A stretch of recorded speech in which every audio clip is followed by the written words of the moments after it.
like to spend some of the time that we've got now together this morning to give you context, to explain why it matters so much that we employ Parish Partnership Youth Co-ordinators. Towards the end of the morning, I'm going to give you a document that I hope will help guide you every step of the way, and this afternoon you'll do a little more work yourselves.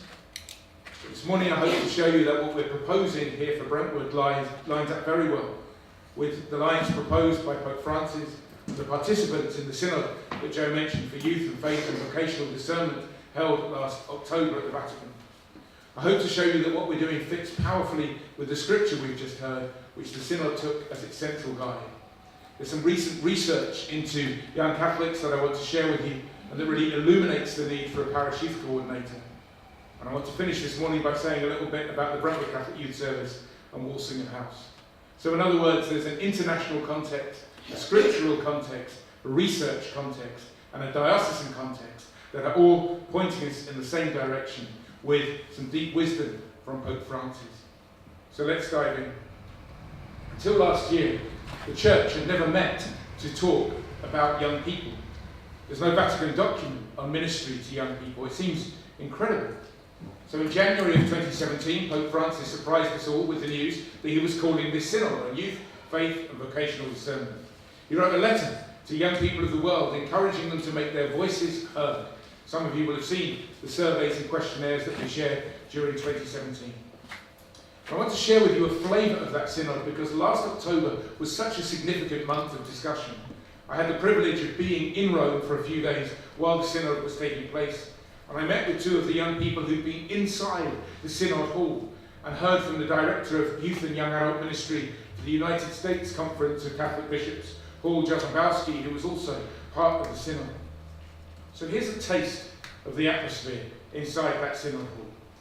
The young people who I met, Vincent from Lagos and Joe from Samoa, both spoke about how they'd come to see Pope Francis as someone with a personal interest in each young person present. Every day, he was the first to arrive at the synod hall, carrying his own bag. He'd stand at the door. He'd greet each young delegate as they arrived, getting to know their names, exchanging a word with each of them. He's like a really good parish priest, they said. He really cares about us. The Pope with these young people. Now, the way that the synod works is that each member, in this case about 200 bishops, 20 cardinals, 32 young people, 20 youth leaders, each speak for 4 minutes. It's called an intervention. It gives them space to highlight a particular topic or example, which is especially important to show different cultural contexts. Now, before now, at previous synods, the speaker would be heard politely, applauded briefly. This changed with the Synod for Youth, and Paul Jozambowski described how the young people began to cheer and whistle when they heard interventions that they especially approved of. Now, this was a little bit disconcerting for some of the older bishops and cardinals. It just wasn't really the way that the Vatican did things. So during the second or third day, near to the start of the session, Pope Francis, who welcomed everybody in at the door, was doing some handshaking in front of the hall. And then gradually, he began to make his way up to the back, where the young people were. And the journalists looked on, thinking there must be some dignitary towards the back of the hall. But he kept walking up the steps and right to the back. And he gathered the young people around him and he said to them, listen. And they listened in close. You're making a lot of noise. And then he smiled and said, carry on making noise. I want to know what matters most to you, but no booing, all right? And they developed a kind of a code. If someone spoke and they didn't think it was all that special, they gave some polite applause. If they liked it, they clapped and they cheered, and the Pope looked up at them and smiled. Because for the Pope, the young people were the key to that synod. And the way that the synod document is shaped absolutely shows how the young people were. During the synod, it was personal witness that got the most response. Joe described to me his own situation, which formed the intervention that he gave in the synod hall. Samoa is a Pacific island that's already massively affected by global warming. Heavy rainfall floods villages and literally washes away communities. Every millimetre the ocean rises is a matter of life and death. So very graphically he spoke of how at the first sight of rain clouds, the mothers in the village take wash tubs and tie their babies into them and tie the wash tubs to themselves. And that way, if a flood comes, the babies have a small extra chance of survival because the wash tubs will float. What a desperate, incisive insight into the true cost of climate change. And this, combined with Joe's young faith, has inspired him to be an environmental campaigner. How interesting for us to reflect on this. When we think about our diocese, we know that we are a diocese of great international diversity. You picture your own congregations within your own parishes. Do we take time to listen to the cultural stories of those within our parishes to see how they can inform our youth ministry? We are an international church. Another intervention that struck a deep chord was from a young man called Safar from northern Iraq. Those in the synod hall said that people listened to him in silence and then gave him a standing ovation. He shared from his own very recent experience. He'd been to Mass one Sunday and said goodbye to his friends, an image we can all relate to. He said he'd see them next Sunday at church, and he went home. But the following week he couldn't get to Mass because of family troubles, but his friends were there. And as they walked out of that church in Iraq, a car bomb exploded and many were killed, including the young man's friends. He spoke with tears in his eyes. The synod felt the full force of the emotion of those persecuted for their faith. People of all ages risking so much to keep the flame of faith alive in their countries. And I share these insights because they strike me forcibly, and I'm sure they do you as well. If we can find ways to share with our young people this kind of understanding of what church is, well then they may encourage us as they encourage the synod in some fresh ways to live and to be church. How vital it is for our young people to know that they matter so much to the church and to Pope Francis. But, and this is really critical for today, where do they hear these insights? Who is telling them? Who is there to chat with them and to share with them that this is how the church feels about them? This is where the role of Partnership Youth Coordinator could be so important, because in employing someone, we'd be showing them also that it's not just words, but action, showing our young people that they matter by investing in them. Just hold on to your own reactions to that for a moment as I offer some words directly from Pope Francis before and during the synod. I think they're words that will help us not only as we move through today, but do you know what? These are excellent words to shape the tone of those partnership meetings that you're having as well. Ready? Pope Francis says, humility in listening must correspond to courage in speaking. If you say something I do not like, I have to listen even more. There's a little quote for your partnerships. Now, Pope Francis said, a little surprisingly, we are a church that does not always have a ready-made answer. That's so important. It's so important for our young people because they think that if they speak into our church, we'll just meet them with some pre-packaged answer. And the Pope is saying, it's not about that. A church that does not listen shows herself closed to newness, closed to God's surprises. And we cannot be credible, especially for the young, who will inevitably turn away rather than approach. And so this theme of listening became a vital theme of the synod, shown in the examples that I've already given. The synod hall absolutely silent, listening to those young people sharing their witness. And then at the same time, the Pope tempers this, because this obviously is only part of an answer.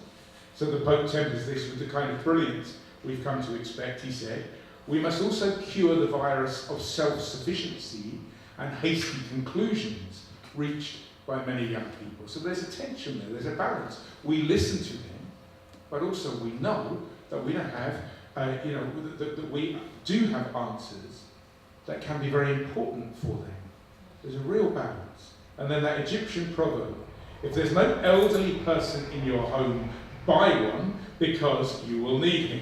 This is how our Pope speaks, and isn't it true? He describes the elderly as the memory of humanity, the roots of our society, the pulse of our civilization. So it's both and. When he was beginning the synod, he said this: "Anointed by hope, let us begin a new ecclesial meeting, one that can broaden our horizons, expand our hearts, transform those frames of minds that today paralyze, separate, and alienate us from young people, leaving them exposed to stormy seas, orphans without a faith community that should sustain them, orphans devoid of a sense of direction and meaning in life." How powerfully and how deeply that resonates. How we know so many young people that are cast adrift on stormy seas. But Francis says, hope challenges us, moves us, and shatters that conformism which says it's always been done like this. Another little quote for your parish partnership. Hope asks us to get up and to look directly into the eyes of young people and see their situations.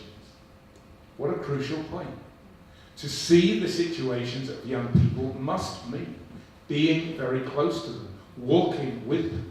It doesn't mean a parish partnership youth coordinator has to be their age, but it does mean they have to be present and attentive. It's not an easy role. It takes time, it takes real effort actually to understand where young people are starting from. It may well take time to convince parishioners that young people need to be given the kind of space and the kind of voice that Pope Francis is talking about. But a youth coordinator then can be their bridge, their voice at meetings. Now, everything I've been quoting was last October. What's happened now? Well, the synod ended on the 28th of October, and the Synod Fathers sent a letter to young people of the world. We put it in the National Youth Sunday Packs last November, so maybe you've seen it. The Synod showed their first sign of deep listening by realising that young people don't read huge documents of many pages. Social media is not like that. Young people are not like that, especially those far from the church. So it's just one page. And it simply radiates positive energy, positive encouragement. Here's just a little flavour of that letter. When the world that God so loved that he gave us his only son, Jesus, is focused on material things, on short-term successes, on pleasures, and when the world crushes the weakest, you must help it to rise up again, to turn its gaze towards love, beauty, truth, and justice once more. The church and the world urgently need your enthusiasm. Be sure to make the most fragile of people, the poor, and those wounded by life, your travelling companions. You are the present. Be a brighter future. Now, let's have a little pause. Let's have a stretch. Let's have a drink. In a few minutes I'm going to move on to the main synod document and especially the scriptural focus. But you've heard quite a bit there between what Joe said and what I said just in that first kind of focus on the synod. So just have a brief chat with your fellow stewards. Did you know that the synod was happening last October? How do you feel now that you've heard what happened? What are the words that have leapt out at you in terms of how we approach young people? So we'll just take 5 minutes, grab a fresh coffee, have a stretch if you need to, and then we'll come back and dive deeper into this. Let's give you a chance for just a little bit of new energy, and we continue by looking at the scripture really. So the synod themes, as Joe has already elaborated, are absolutely tied in to the scripture of the road to Emmaus. We're just waiting for the very final document of the synod to be released. We're told that it may be released in March. There's already a summary of the discussions available. So the scripture focus, the story of the road to Emmaus. And it shows us, really, how to work with our young people, how to work as we consider the employment of parish partnership youth coordinators. These themes are listening, accompaniment, and the person of Jesus Christ. So listening, as Joe has said, the road to Emmaus starts with Jesus listening. And as we know, it's a story that gives space to those young disciples to be walking the wrong way. As they walk away from Jerusalem, Jesus, as Joe said, doesn't stand in the road and say, no, you're going the wrong way, you've got to go that way. He walks with them. That matters so much. Again and again, in the document, as in the Synod Hall, there's emphasis on really listening to the young people, understanding them, taking time to see where they are starting from. Together with that listening, accompanying. Jesus doesn't abandon them because of the direction in which they're walking. He walks with them. And because of that, because he first listens, then he has the credibility to speak. And at the end of the story, they recognize him in the breaking of the bread. In other words, even though he vanishes from their sight, he stays with them in the Eucharist. A clear, profound truth of our faith, one for us to share with young people, but like Jesus on the road to Emmaus, a truth that we'll only get to with our young people if we've walked with them. I heard a story the other day of a priest who was talking about the young people in his parish. He said they don't come in to the church. They gather in the park just across from the church and they kind of hang around there, but they never come in. And it was a conversation with the young person. The young person blogged about it. And the challenge to that priest was, well, okay, Father, if they're not coming in, what are we doing to go out? And it was like a moment for the priest. It was like, yeah, okay, well, will you come with me then? And let's go and have a chat to those young people in the park. It's kind of obvious in one sense, but do we actually do it? The third theme is around the person of Jesus Christ. On the road to Emmaus, Jesus personally accompanies the young disciples. And the Synod Fathers noted that even when a young person has drifted far from the church, they're still attracted by the life, the witness, the stories, the hope of the person of Jesus Christ. There's a question there for us as well. Is our work with young people concentrated on knowing about Jesus or knowing Jesus? Do we spend so much time on the head on giving young people knowledge that we forget that the heart of our faith is a personal relationship with Jesus Christ? On the road to Emmaus, Jesus started with the heart. He walked with them heart to heart. The knowledge bit came later. We might even go so far as to say that without the heart relationship with Christ, the head knowledge is always going to be a little bit founded on sand. We need to help our young people into a personal, intimate, joyful relationship with Jesus Christ. How did they, at the end of that story, describe their listening to Jesus? Did not our hearts burn within us? It was a listening, an encounter of the heart. That's what the Synod Fathers are wanting. Surely that's what each of us wants for our young people. So that's the hope. And it's vibrant, and it's true, and it's alive. And as I stand here, I'm also very mindful that just 7 days ago, 3 miles from here, a 17-year-old girl was stabbed in a park. You'll have noticed driving here, depending on the route that you took, some purple ribbons, particularly around schools in Havering. And they're there because Jodie's favourite colour was purple. It's very interesting, really. We're wearing purple for Lent, and perhaps there's something for us to reflect on there as well. Jodie's purple is born out of tragedy.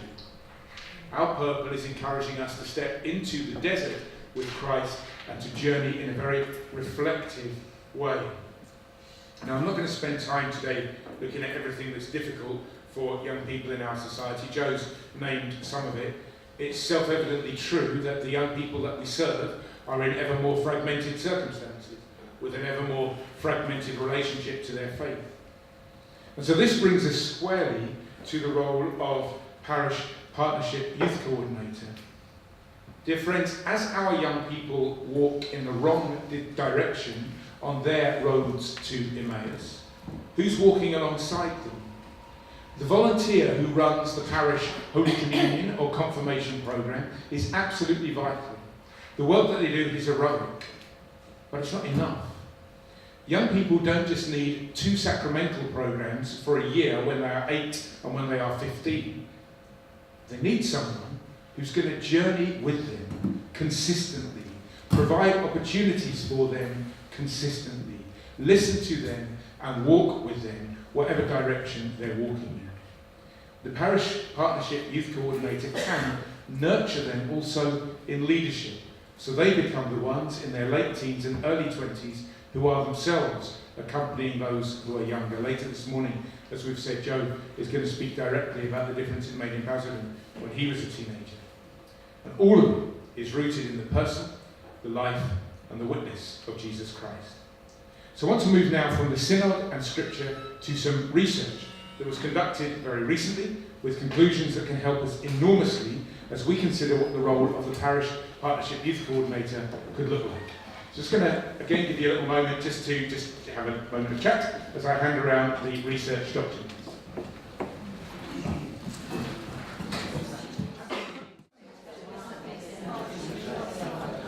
So the research, and just to say I'm mindful that there are 2 or 3 people here who were with us at the Catechist's Day in November, so apologies that we're going over some of the same ground. This will be the last bit that we already did at the Training Resources Day, and then everything else will be fresh after that. But this is so important for the context.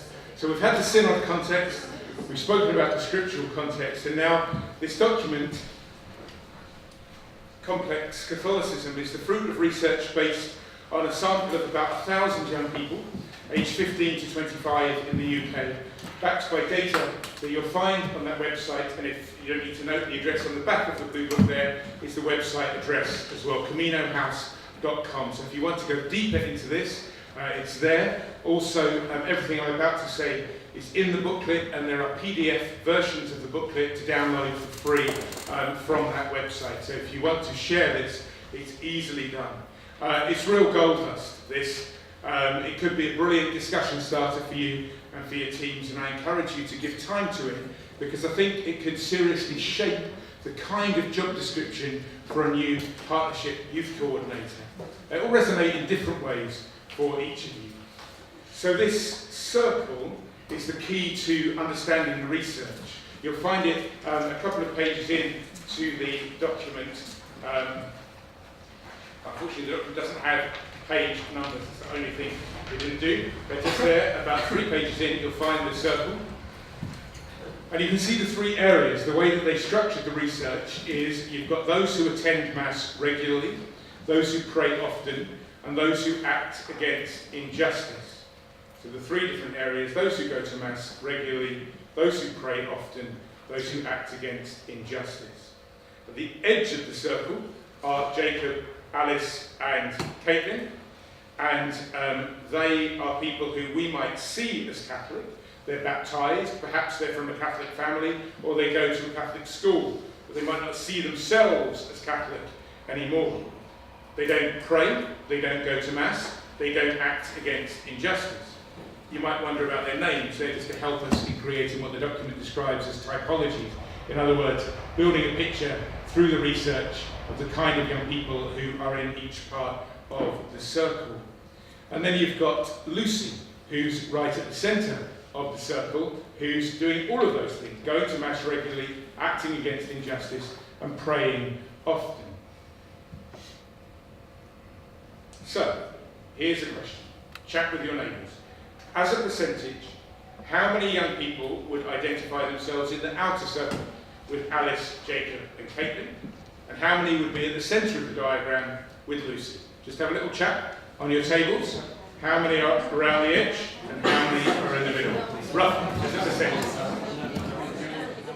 Lucy's are there as a percentage? How many are we thinking? Yeah, go on. 1%. Okay, wow. Okay, entire pessimism. 1%. Anywhere else? 10%. 10. Okay. All right. 1%. 10%. Any higher? We can't go any lower, can we? Any higher? 5. 1, 5, 10. All right. How many around the edges? How many are in that kind of light blue kind of circle around the edges? 75 to 80%. Okay. Yeah, is that what your kind of consensus on things? All right, okay, well, thank God, it's not quite as bad as you think. So in the middle, 8%, and around the edges 47%. And that's important because it's showing us that there are around 50% of young people are motivated by one or other of those activities or expressions of being Catholic, going to Mass, praying regularly, and acting against injustice. So really notice that.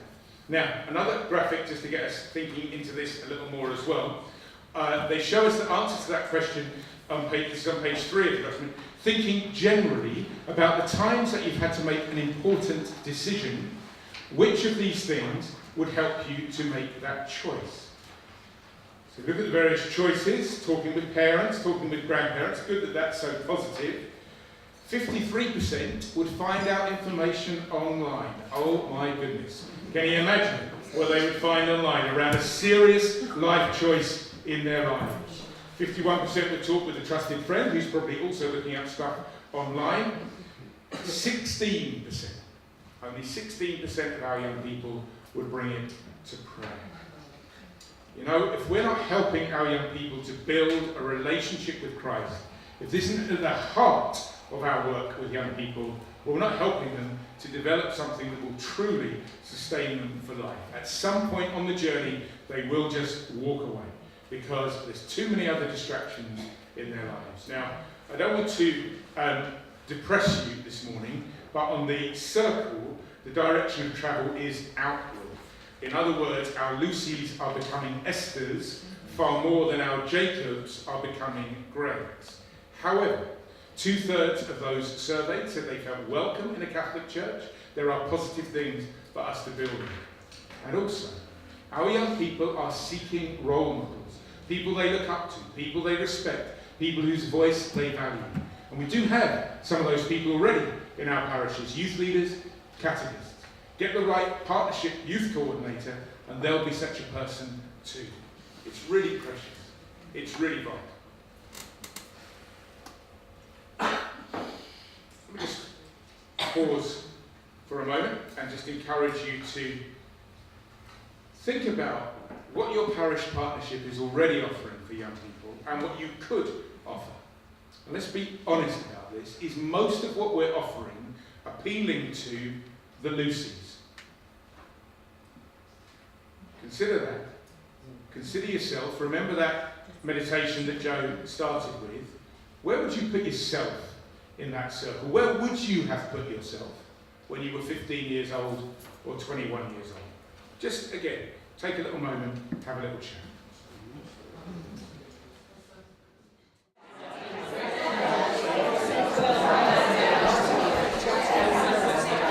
Okay then.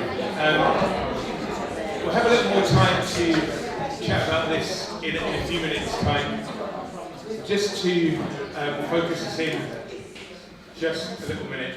So the typologies, the kind of look a little more deeper into each of the individuals. Start from kind of the middle of the document onwards, and then you've got sections about each, or a page really, about each of the named people, or the key named people. So let's just have a slight look at that. But as we do, I would think that this is a kind of, if you're working with older young people, this would also be a very interesting document to sit with them, sit with the circle, and ask them, where would you put yourself in the circle?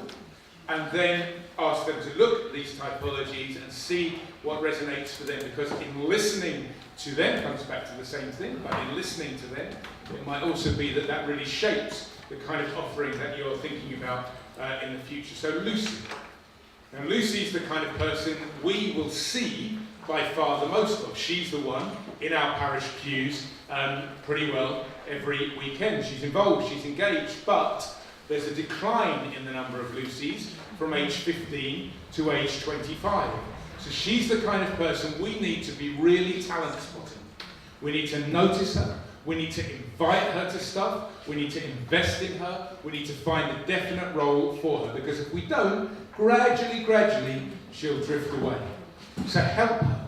Help her to know what it means how to pray in different ways. Help her to go to places like Lourdes and World Youth Day, where her faith will be deepened in ways that she can respond to. Help her to go on retreat. Look around your church on a Sunday and at least half the teenagers you see there will be Lucy's. Now, if you do employ a parish partnership youth coordinator, these are going to be a vital group as they begin. In fact, they go further than that. Before you begin, these young people should and could be included in the selection process. Really important. So we'll talk more about the detail of that as we go through today. But in amongst our Lucy's, there are our future leaders, and there are young people who will be bridges to others. If we can get it right for the Lucy's, then they will have a bit of confidence about inviting their friends in to the spaces that we're offering, if we've got something decent on offer. Now, what about Anna? Anna's the one who goes to Mass regularly, but she's not praying and she's not acting against injustice. She's 11% of the young people surveyed. So she's in a place right now where she's just clinging on. She could easily drift away. The only thing that's keeping her is Mass, and probably she's there because her family come. She might be there because it's a comfortable space for her, because she can see some friends there, but when she moves away from home, when she goes off to uni, she'll quite likely to become a Caitlin, moving further out of the edge of the circle. How do we help Anna? She needs an invitation. She needs invitation to be more involved, but she needs gentle encouragement. If you push too hard, she might run away. She might respond to something social first, as a gateway to something spiritual. When she's home from uni, because she's back in her space of comfort and she's back with her family, she might come back to Mass for Christmas and for Easter, maybe during the summer. Is there something we could do to welcome her home? Could we have a meal around Christmas time for uni students? When she leaves for uni, is there something that we could do directly to put her in touch with her university chaplain? There is a website now that lists all of the university chaplains around the UK. These are the kind of connections and the kind of opportunities that a parish youth coordinator, God willing, has the time and the skill to be able to offer. Finally, let's look at Benji.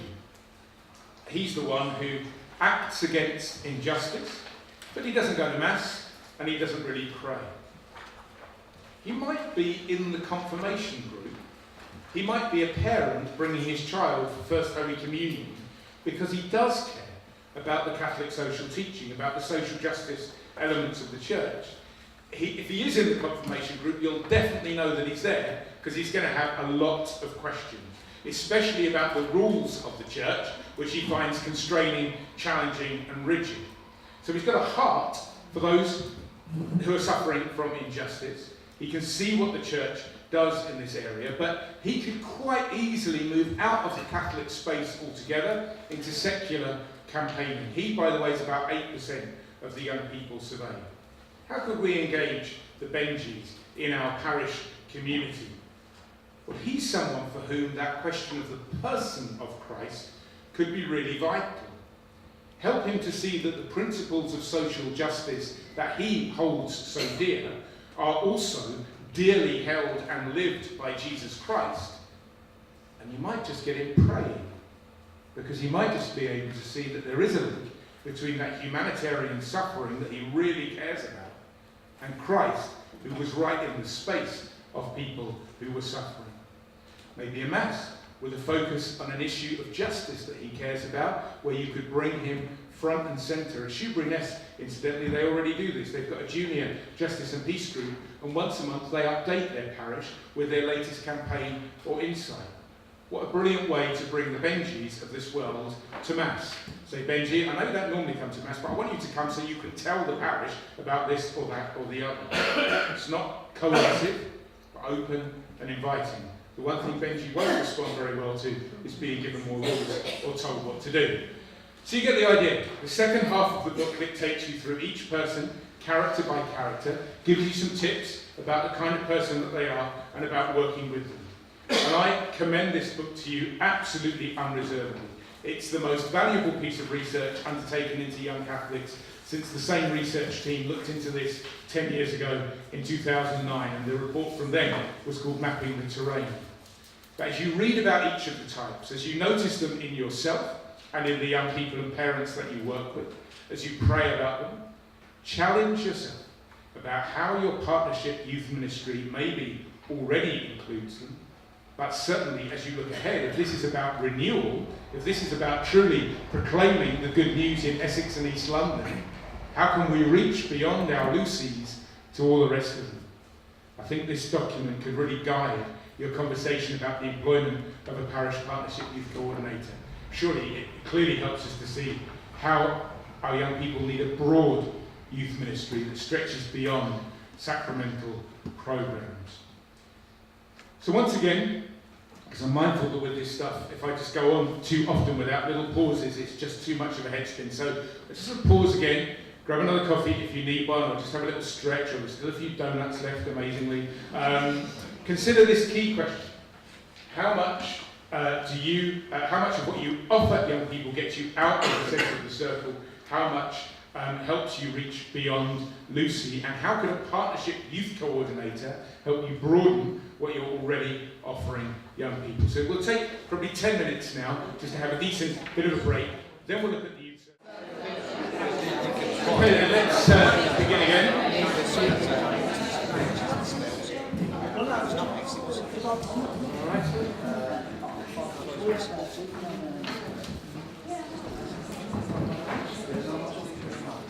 So we've done our best so far to give you the kind of international context. We're talking about what's been going on at the Vatican, the scriptural context.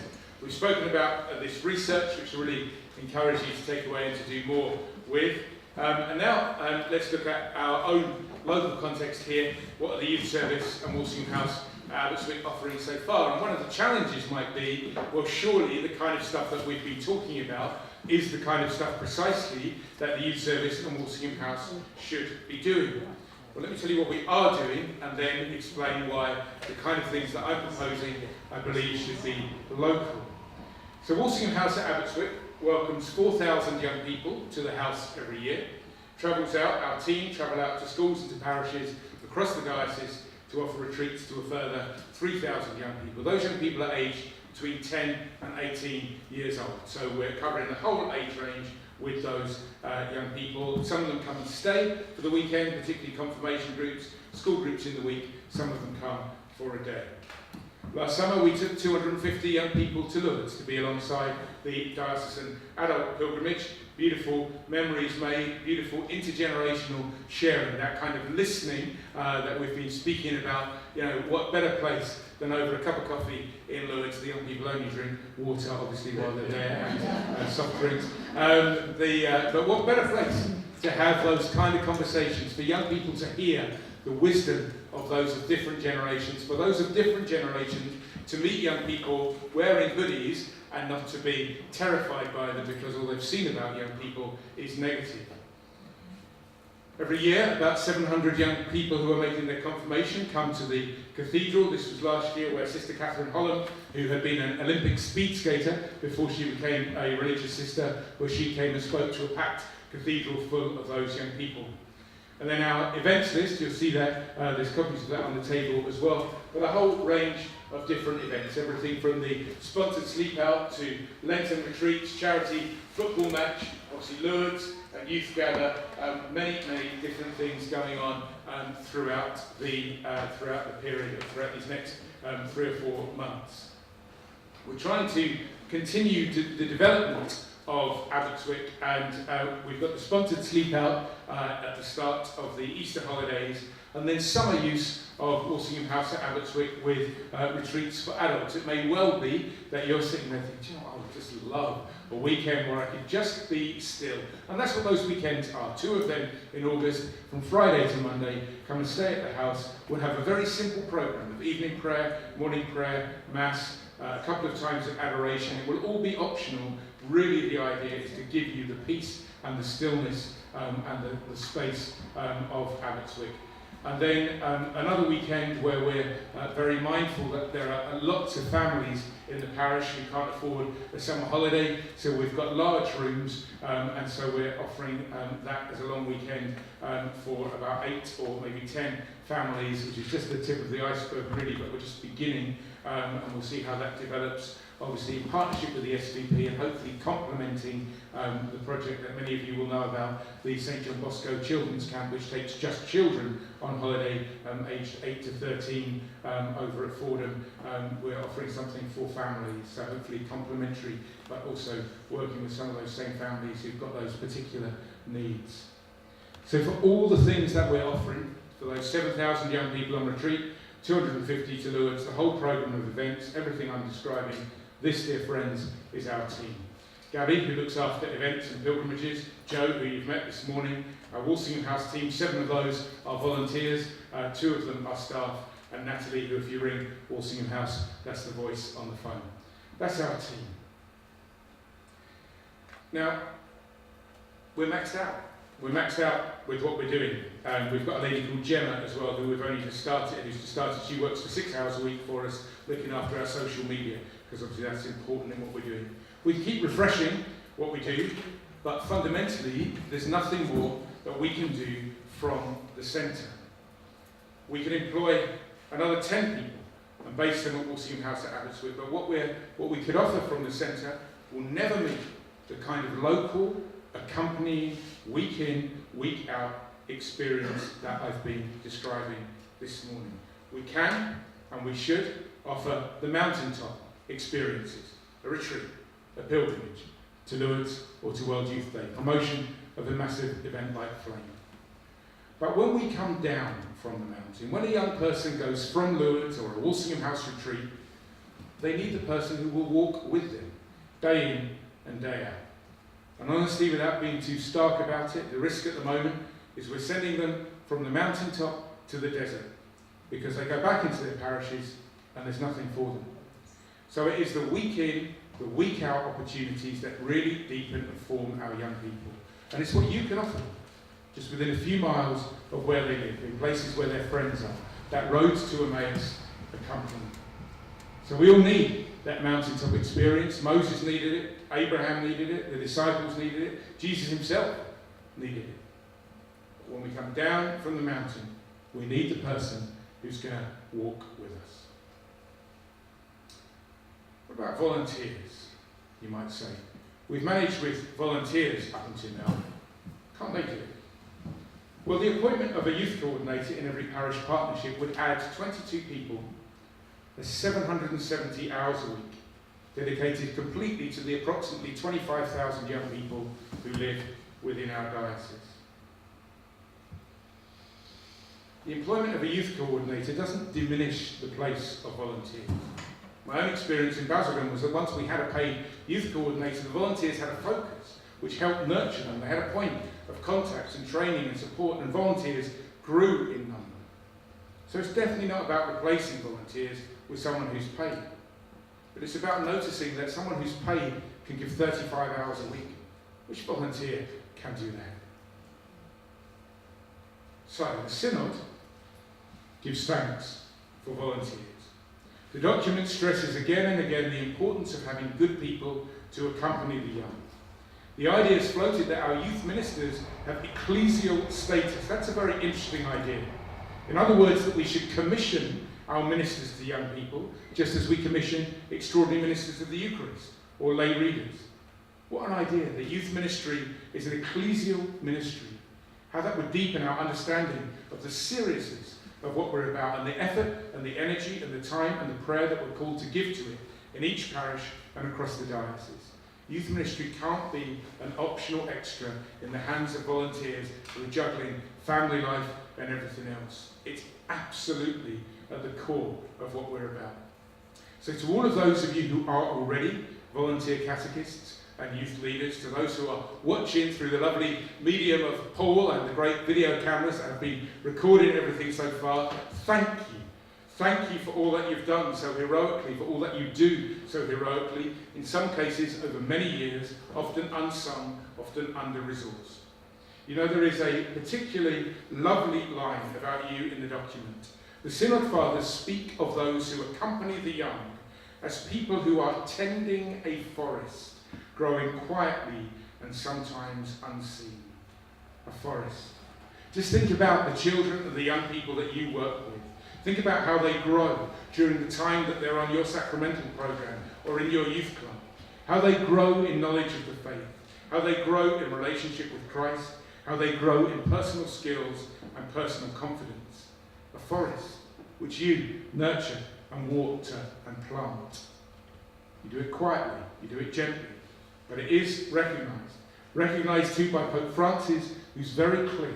Our young people need adults accompanying them who are close by, credible and consistent. And yet with all the goodwill in the world, as I've said, volunteers cannot do what a paid coordinator can. Very rare would be the volunteer who can give 35 hours a week every week. Yes, volunteers can run sacramental programs, some social activities, a youth club for a couple of hours a week. But when I'm asked, as I often am, what about our young people, Father?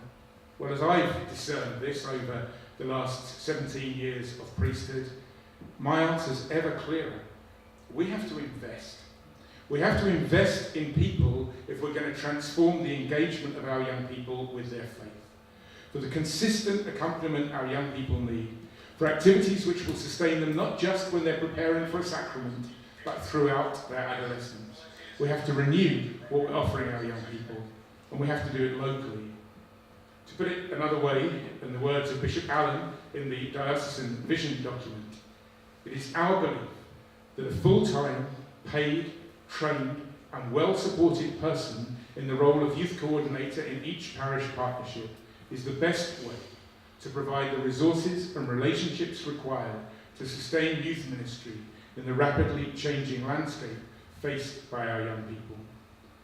So, a parish partnership youth coordinator can never replace the amazing voluntary work that happens in your parish.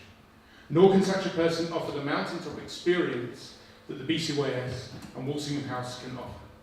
But to have such a person in your partnership would bring youth ministry and the engagement of our young people to a whole new level in this diocese. 770 hours a week. It's in your hands, offering local accompaniment, local opportunities. What a vital step to renewal. What a vital step to taking everything that the Synod, Pope Francis, the bishops and priests and young people speaking last October in Rome recommended to us. Listening to our young people, accompanying our young people, helping our young people to know from the heart the person of Christ. Imagine our little vicariate team augmented by 22 people working in each area of the diocese locally, week by week. It's an amazing dream, but it is possible. And this is the moment, as you have your conversations in your parish partnerships, to embed this idea in what you're planning for the future. So it's not about buildings or mass times, it's about proclaiming the good news to all people of all ages in Essex and East London. Please keep all of it in prayer. Now, hopefully, the first part of the day has helped to show why this is in the diocesan strategy. And next, we'll consider the how, because we need to make these words real. But let's have a stretch again, have a little chat, and once we come back after the break, it's just 25 minutes to lunch. All right?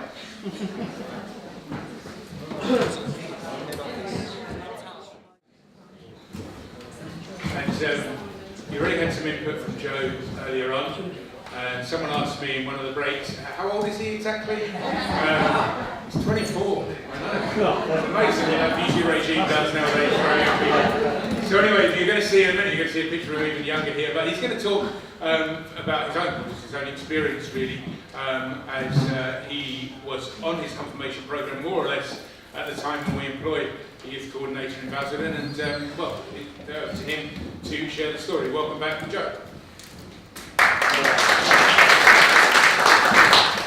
Thank you very much.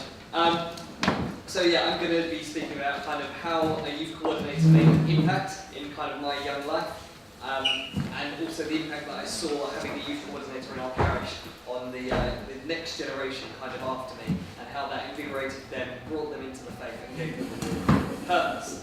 So as Dominic said, this is me. You can see in the middle. I haven't changed much. I did get a haircut though. in my kind of journey, in my life journey, in my faith journey, I was at a crossroads. I originally didn't want to do my confirmation. The words to my dad when he said, "Oh, are you thinking of doing your confirmation?" was, "I don't believe in God, so no."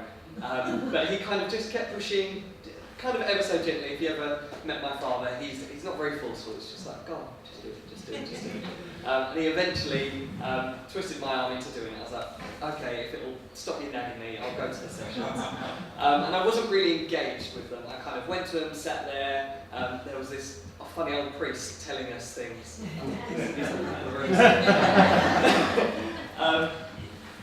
But I wasn't fully engaged until I went on retreat to Walsingham House, and that's kind of where my journey really began. And I realised there was something a little bit deeper, that I had a really profound moment at Walsingham House. And I felt that God did have a place in my life. It was that mountaintop moment. And then I came away from that like, yeah, okay, a little more deep in prayer in my everyday life, but there wasn't those roots. Those roots weren't there yet. I was just kind of beginning to grow, and it required somebody being in my parish, like my father, kind of gently nudging me, encouraging me to be involved in things, and that's how I changed from that awkward-looking 15-year-old. Well, actually, there's kind of a timeline of my journey. Back when I did my confirmation, so the picture from 2010, I don't know what I'd call myself, really, a street urchin, something like that. I had a group of friends, they were really lovely people. In some ways, they weren't absolutely great role models or influences in other ways. However, when I did my confirmation, I met a lot of other young people who were involved in my church, in my faith, and it kind of took me out of that place where I probably shouldn't be, and brought me into a more wholesome environment. I met some friends that I have for life now, doing my confirmation. And if you see, in 2012, I went to Lourdes for the very first time with my friend Luke, who is now the head of the Brentwood group, who go to Lourdes Easter every year to support the HCBT pilgrimage. So that was us back when we were 17 years old. He was kind of the one, the companion that encouraged me to come to Lourdes, but a lot of the pressure, wrong word to use, the encouragement came from our parish youth coordinator, who was called Adam at the time, and Father Dominic. But it's important to explain in between these two pictures. So in 2010, as I said, I wasn't really engaged with my faith. I still went to Mass on a Sunday, and I kind of had begun to develop a prayer life for myself. But I didn't really want to be involved in my parish. And sadly, that meant I missed out on some incredible experiences. I could have gone to Lourdes in 2010 and 2011. I was asked if I wanted to go to the papal visit, and I made up that I had a family party. I didn't. I just sat in my room for the whole day. But I missed some really incredible opportunities. I missed some more retreats that I could have gone on because I didn't feel ready to enter into my faith. But it was that quiet, persistent voice from our parish coordinator, from the parish priest, from my friends around me, who gently encouraged me. And that's what we need. We need that kind of wholesome atmosphere in our parishes. We need that encouragement coming from all directions so that young people feel supported to really engage with the opportunities that they can have. So that experience of going to Lourdes and what was going on in our parish at the time really helped form me and nurture me into the person I am today. Our parish youth coordinator, his main project when he was first employed was to kind of really reach out to the young people in our parish. I'm from Basildon. The young people who were on the margins, who the idea was to run something called Field of Dreams, which has run from 2012 until last year. And it was a 2-week kind of summer project, summer experience for young people to come along, play sports, do different craft activities, learn new skills. And really it was about giving children who wouldn't normally have a summer holiday, in the 6-week summer holiday, you wouldn't go anywhere else except for their house and maybe the park across the road, give them a new experience, give them something to really enjoy and really love. And it was, the first year was absolutely mind-boggling, but I'll come back onto that in a moment. But as I said, it was kind of Lourdes, the retreat experience, and that Field of Dreams project that really nurtured me and made me feel valued and worthwhile in my parish and in my church. And after that, I became a young catechist in 2013. I was again, invited by the Parish Youth Coordinator to get involved in the sacramental programme. I thought, are you sure? I'm 17 and I don't know if there is a God. But okay, yeah, I'll come along and give a little input to these young people preparing to make their confirmation. But again, it was a really formative time for me. It helped me go deeper than I had been able to in 2010. And when I became a catechist, I went on retreat again to Walsingham House. And I remember just kind of sitting in the dining room looking around like, I could do this. Yeah, this seems to make sense. And it was at that point that I decided, yeah, I'd love to give a year of my life to volunteer at Walsingham House as part of the team. Little funny story with that, I went home after that weekend and I was having Sunday dinner with my mum and I was like, Mum, great news, absolutely amazing news. And she was like, well, I don't want to go to university anymore, I want to be unemployed and a volunteer at Walsingham House. And she just turned to me and said, no. That was it. There was a bit of tension for a week or so, but she eventually came around and she saw the value in it, and if you asked her now, she'd say that she's so glad that I did it because it has really made me into the person I am today. And after that, so today I'm now the coordinator at Walsingham House at Howarth. I look after the retreats, the hospitality retreats, so as Father Dominic mentioned, sometimes we have adults come to the house. I look after that, and I look after this wonderful team of young adults. So that's my journey, but a little bit more about what our parish youth coordinator did. So Adam had kind of one arm in the sacramental programs, he was involved in the confirmation program, and that really kind of breached over into the social programs. So the Field of Dreams was our first big event in 2012, and as I said, there's lots of sporting activities, and we try and offer the young people experiences that they absolutely would not get a chance to do anywhere else. So that picture on the bottom right is a lovely gentleman called Garg who brings in exotic animals. He's got like a mini zoo that travels around the country, and he brings in things like armadillos and tarantulas and snakes for the young people to just experience. And the joy on their faces when they do something that they've never done before is indescribable. But it really comes down to having that youth coordinator, somebody who's employed by the parish, who knows the parish inside and out, and who can dedicate so many hours to make things like that work. And it's been hugely successful. So as I said, we started in 2012, and I think we had about 15 young leaders, so they'd kind of just come off the confirmation program, like myself, 1 or 2 years, younger, older. And we had about, as I said, about 15 of those, and 8 children.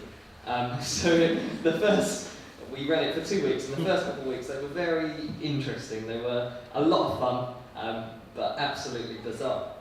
But from then, it's gone from strength to strength, and in 2018 we had 30 young leaders divided over the 2 weeks, and we had over 100 children. So it's really escalated into something beautiful and incredible. And you still have those children who have been coming, so it was offered, that's right, between year 5 and year 8, so roughly about 9 to 12, 13 years old, to get them in a kind of really pivotal point of their development. And that also became a Friday Youth Club as well, which was run every week, or bi-weekly, depending on whether we could get the volunteers to support us. But what Field of Dreams and what the Youth Club Hall of Dreams did so well was it empowered young people, and that's what this is all about. Giving young people a purpose in our parish, giving them a ministry, something that they can give back to others. So these 8 to 13-year-olds were being led by people who are 15, 16, 17, into their early 20s. They're looking at those people and going, that could be me in a couple of years. And actually, in 2018, we had our first child, so she'd come to every year of Field of Dreams. She'd become a leader. She was one of our young leaders. She'd become 16, turned 16, and she'd been through the whole process. And it's about that nurturing, it's about that encouraging, it's about giving young people a place where they feel safe and they're able to have fun, but they also feel valued and have a reason to be there. That's what youth ministry. That's where youth ministry is its most powerful. And like I said, because we had a parish youth coordinator, he and then Adam left, I want to say in 2014, 15. He stayed with us for a couple of years, and then we employed this girl called Beth, who is actually now on the Walsingham House team. she's the one top left. She was a parish youth coordinator in Basildon for 3 years after Adam. So you kind of see that development. Adam went off to become a teacher.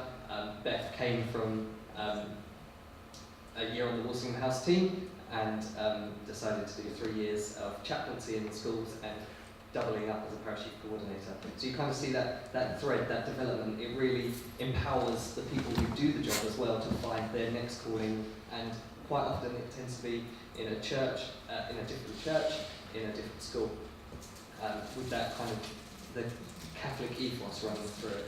And also there's little pictures that I thought I'd share with you.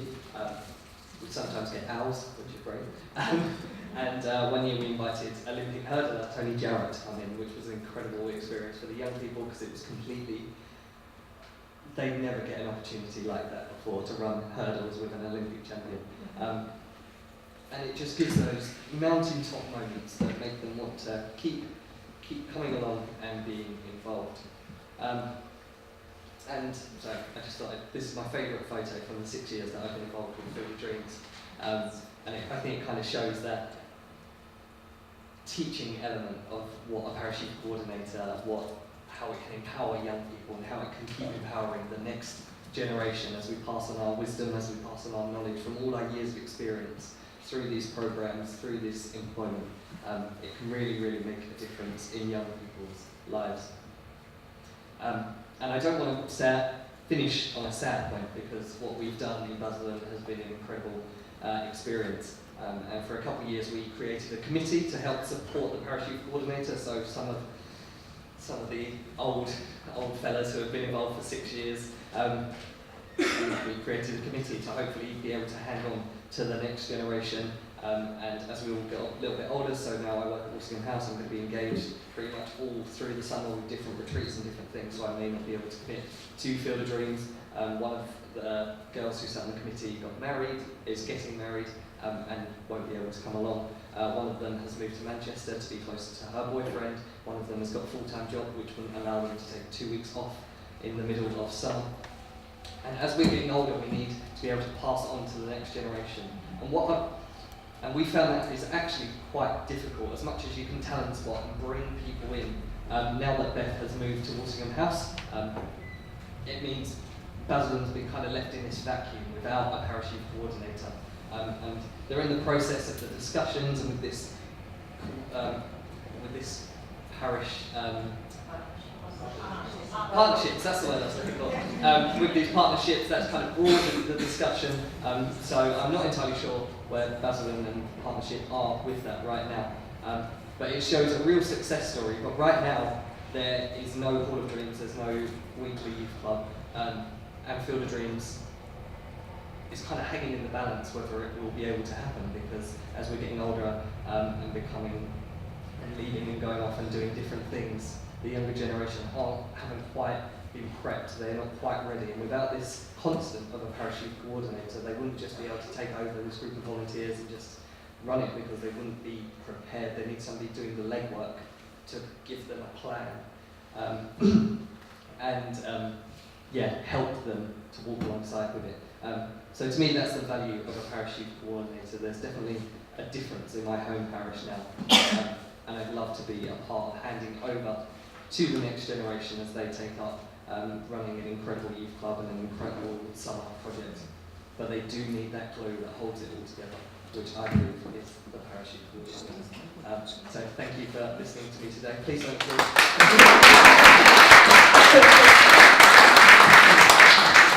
It is a real privilege and an honour to be here with you today and just to share a little bit of my experience, and I really hope these can be the beginnings of some really, really important discussions which are, as Dominic said, benefit all generations, everyone in our diocese. So thank you very much.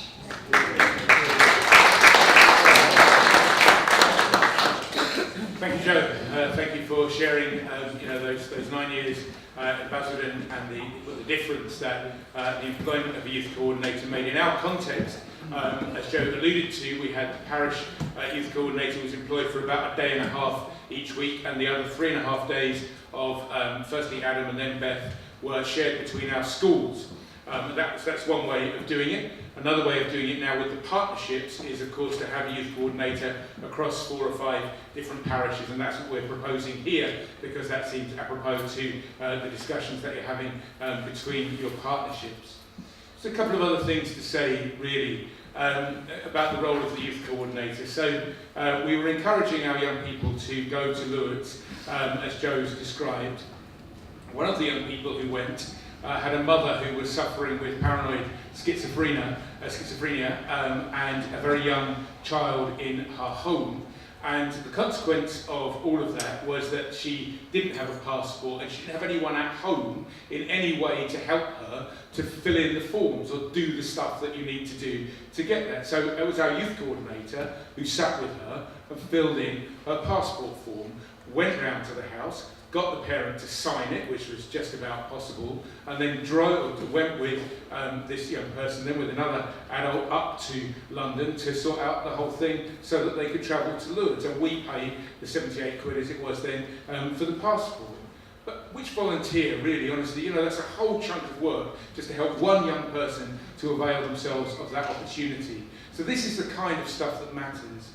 Finance, we're going to get into the kind of detail of this, but everything that Joe's described, with the exception of the salary of the youth coordinator, did not cost our parish a penny. And the reason that was firstly, there are some grant funding possibilities that we accessed. We got a great chunk, we got £3,000 from Lloyd's Bank, who do community things, local things, so things that we can't apply for as a diocesan youth service, but within your local communities you can apply for. And then people like Jack Petchy, the Catenians, other sources of support. But other amazing things happen. So when we very first launched the idea back in 2012 of Field of Dreams, I preached about it at the Sunday Masses, and this must have been about, I don't know, April time maybe. At the end of Mass, a lady came up to me and she said, "Father, I was going to have a new kitchen this summer, but I'm not going to do that now. Here's a cheque." And you know what a kitchen costs, so that was the beginning of it. And it stirs people's hearts, and it changes people's lives. If you're doing something good, the money follows. Don't let the money get in the way of the right decision. That's so important. Right, I'm going to hand around the document now, and then we'll just give you a little flavour of that. Then we're going to stop for lunch. You can, over lunch, no pun intended, take time a little bit to digest the document, and then we'll go into some of the nuts and bolts afterwards, and that's the springboard then back for you for the conversations with your partnership. So let's pass around the document for a minute now.